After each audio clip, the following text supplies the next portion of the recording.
Bonjour à toutes et à tous. Aujourd'hui, dans cette petite vidéo, je vais vous parler du programme de la formation pratique pour devenir télépilote de drone professionnel.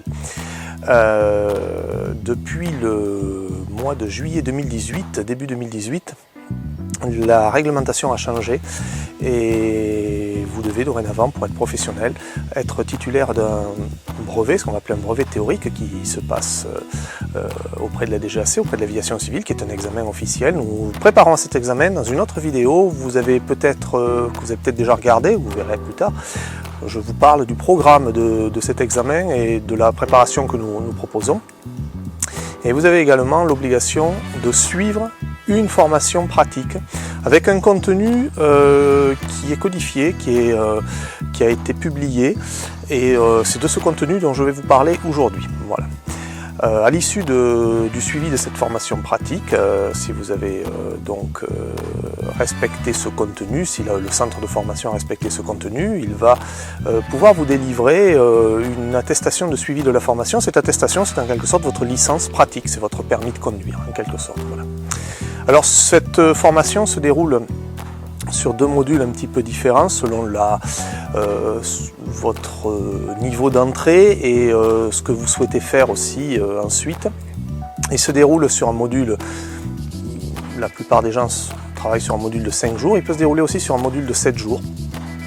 Après ça c'est vraiment personnalisé, il faut le voir au moment de la prise de renseignement quand vous envisagez cette formation. Alors cette formation, de toute façon, elle est toujours constituée de 4 modules. Ce sont des modules qui sont définis par la loi.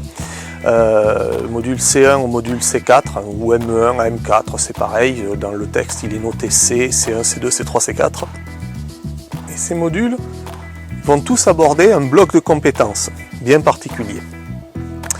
Le module 1, le premier bloc de compétences, il est intitulé Préparation de la mission, car nous allons étudier essentiellement tout ce qui va tourner autour de la préparation d'une mission professionnelle, que ce soit au sens de la réglementation, que ce soit au sens de la météorologie, des zones rencontrées, des besoins en matériel, de mise en sécurité des tirs au sol, ainsi de suite. On va voir tous ces aspects. Et ce module est très important. Il représente plus d'un tiers de la formation pratique. C'est au sein de ce module aussi que vous allez aborder des mises en situation, des cas concrets de préparation de missions professionnelles. Vous allez découvrir des missions, des demandes de clients. Et ce sera à vous de monter la mission et de nous expliquer étape par étape comment vous avez fait. D'ailleurs, c'est un des requis pour ensuite pouvoir se voir délivrer cette attestation de formation, de suivi de formation pratique. Ce module se prépare essentiellement en salle, c'est un module théorique, donc sur les 5 jours ou les 7 jours de formation pour la pratique, vous allez passer à peu près la moitié du temps, un petit peu moins parfois, ça dépend de la météo, à peu près la moitié du temps en salle, à peu près la moitié du temps sur le terrain. Voilà. Vous avez le module 2, ou module C2 selon la réglementation. On va vous parler de la machine, on va s'intéresser aussi à la préparation de la mission, mais vu sous l'angle de la machine, de votre drone, de vos équipements de mission, parce que il y a la machine, il y a les équipements, la caméra, vous avez tout ce qui va être les capteurs, quel type de drone je prends, et ainsi de suite. Ce module, il se nomme préparation de la machine pour la mission.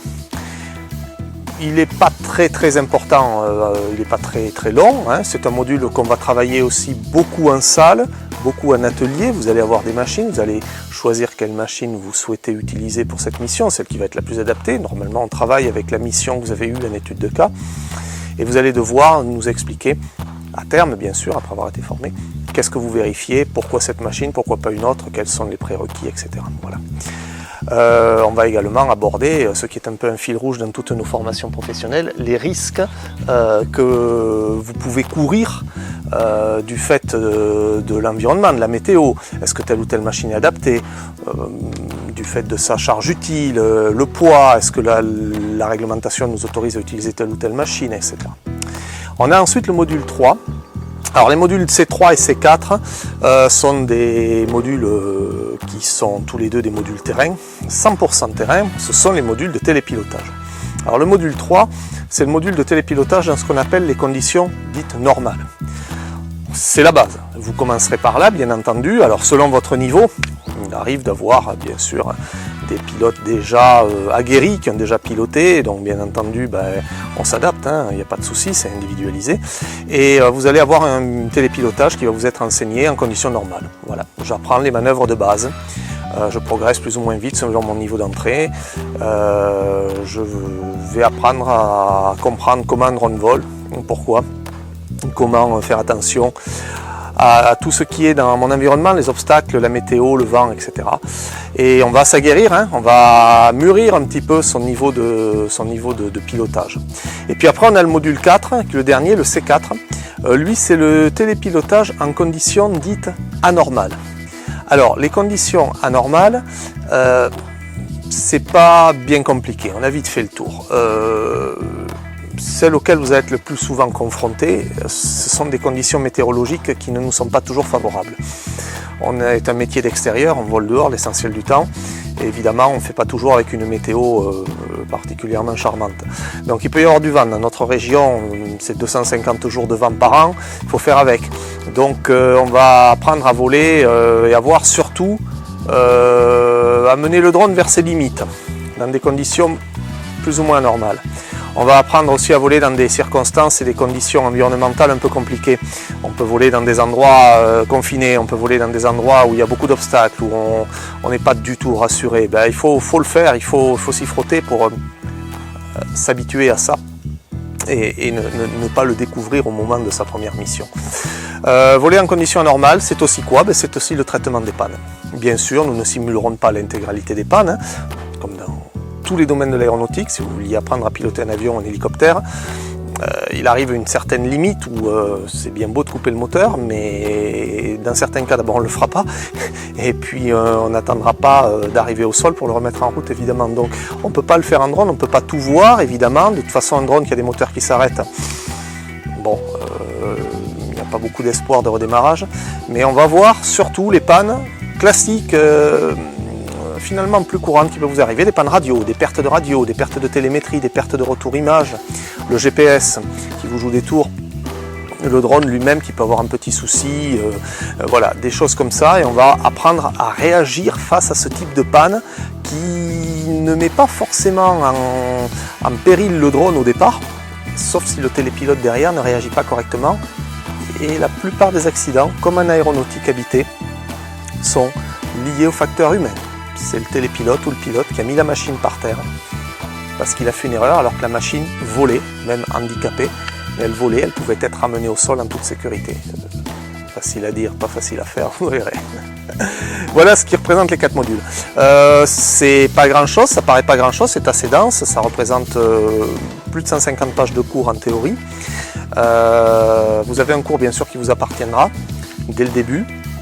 Et vous pourrez vous appuyer là-dessus pour réviser, et puis même après, lors de votre exploitation professionnelle, pour revoir certains points qui pourraient vous sembler nébuleux, notamment dans les préparations de mission, dans les demandes d'autorisation, les notifications, les dérogations, ainsi de suite. Moi, en complément, dans mon cours, on est un peu hors de la réglementation, là, on amène un supplément, on va amener un petit bonus pour nos élèves. On va faire des choses qui ne sont pas explicitement prévu, très détaillé dans les obligations réglementaires, c'est la rédaction du fameux MAP. Vous en avez peut-être déjà entendu parler, ça fait souvent peur ce document, le manuel d'activité particulière, autrement appelé dans l'aéronautique habitée le manuel d'exploitation, le MANEX. C'est un manuel qui décrit par le détail, par le menu, toute votre activité, qui vous êtes, qu'est-ce que vous faites, quelles sont vos machines, vos télépilotes, dans quelles conditions vous opérez, comment vous assurez la sécurité, car il y a une notion toujours de sécurité dans l'aéronautique. Et ce MAP, c'est un document qui est assez important. Il est tellement important qu'il est obligatoire d'ailleurs, il est obligatoire de l'établir, de le posséder dans son établissement, dans son exploitation, non plus de le déposer à la DGAC maintenant depuis quelques années. Et ce MAP n'est pas toujours facile à rédiger. L'administration vous fournit un canevas qui est très très bien et nous viendrons vous aider à le rédiger entièrement. Vous aurez des exemples concrets. Le manuel d'utilisation et d'entretien de chaque machine, ça aussi trop peu souvent abordé, très peu de centres de formation le proposent ou le font. Il faut savoir que pour toutes les machines, vous le découvrirez dans votre formation, il faut un manuel d'utilisation et d'entretien. Très succinct, rassurez-vous, aux normes de l'administration, qui a beaucoup de bienveillance d'ailleurs à notre égard sur ce sujet-là, parce qu'elle ne nous oblige pas à faire des dictionnaires, hein. C'est pas une encyclopédie, ça tient dans quelques pages. Mais il faut le faire, il faut le posséder, il faut le suivre. Voilà, il faut entretenir la machine conformément à ce que l'on a écrit, on s'oblige. Hein. Et ensuite, vous avez également le système de protection des tiers, qui est certes abordé dans le module M2, préparation de la machine, mais c'est-à-dire le parachute. Bon, ben nous, on va l'aborder de façon beaucoup plus technique. Pareil, peu de centres de formation le proposent, à ma connaissance, j'ai pas beaucoup de confrères qui font ça, mais on va voir techniquement comment ça fonctionne, vraiment à fond. On va déplier un parachute, on va apprendre à le replier, parce que c'est comme un parachute humain, il y a des méthodes, il y a des techniques, sinon il ne s'ouvrira pas. On va étudier en détail tous ces systèmes, comment ils fonctionnent, où sont les dangers, où sont les pannes potentielles, voilà. Et ensuite, ben, vous avez une petite partie. Si nous avons le temps d'en débattre en cours, généralement on en débat tout à la fin, le vendredi après-midi. Sinon, vous le regarderez chez vous, vous avez plusieurs pages avec un récapitulatif de toute la technique des drones, technique de pilotage. Oh, c'est du vocabulaire, hein, le nom des axes, le tangage, le roulis, le lacet. Comment un drone vole, pourquoi, comment les mouvements se produisent sur les drones, qu'est-ce qui se passe, pourquoi on arrive à faire bouger le drone en fonction de nos commandes, les techniques des batteries, de la radio, on rentre dans des choses voilà, qui sont un petit peu plus poussées, mais qui vous permettent après d'avoir une culture drone si ça vous intéresse. Et enfin, vous avez quelques pages qui concernent, j'ai fait un petit inventaire des drones du marché. Les plus courants aujourd'hui, les drones professionnels, hein, on se cantonne à ces drones-là, je ne parle pas de drones jouets, les drones pro, que vous pourrez utiliser dans votre vie professionnelle. Alors évidemment, bah, il est à jour dans les mois qui précèdent et qui suivent la remise du document. C'est sûr que 6 mois, 1 an après, il sera peut-être plus à jour, hein, les nouveautés vont très vite. Voilà. Mais au moins vous avez un aperçu à votre sortie de formation des drones du marché, des tarifs, des points faibles et des points forts de chaque drone, et puis d'un avis de professionnels comme nous, mes instructeurs et moi-même qui utilisons des drones tous les jours. À nous 3 ou 4, nous avons maintenant plus de 1000 heures de vol et on connaît bien les machines et on connaît bien leurs travers. Donc on peut vous donner quelques petits conseils pour ne pas tomber dans des pièges parfois difficiles à détecter. Voilà, j'espère que cette petite vidéo vous aura aidé, vous incitera à venir faire une formation pratique hein, chez nous. Je rajoute un petit bonus à la fin, c'est que notre formation pratique est depuis peu éligible au CPF. Nous travaillons avec la fédération du drone professionnel, du drone civil française, et notre formation est éligible au code CPF maintenant, c'est-à-dire que dans votre compte personnel formation, si vous avez un crédit, ça peut aller de quelques euros à, alors je ne veux pas dire de bêtises, je crois qu'on va sur des sommes assez conséquentes, plusieurs milliers d'euros, vous pourrez les utiliser à votre gré. C'est quelque chose que vous avez capitalisé par votre travail. Vous pourrez les utiliser pour faire une formation. Voilà. Et vous pouvez nous sélectionner directement. Tout ceci est à, bien entendu, voir avec la partie administrative, avec Sandrine, mon épouse, qui vous répondra pour toute cette partie-là et qui vous expliquera comment on fait. Voilà. Mais notre formation est éligible à ce code CPF. Donc, c'est une bonne nouvelle pour beaucoup d'entre vous qui ont ce crédit CPF et qui peuvent l'utiliser pour se former. Je vous dis à très bientôt, j'espère en cours en notre compagnie, et d'ici là je vous souhaite une bonne fin de journée. Merci, au revoir.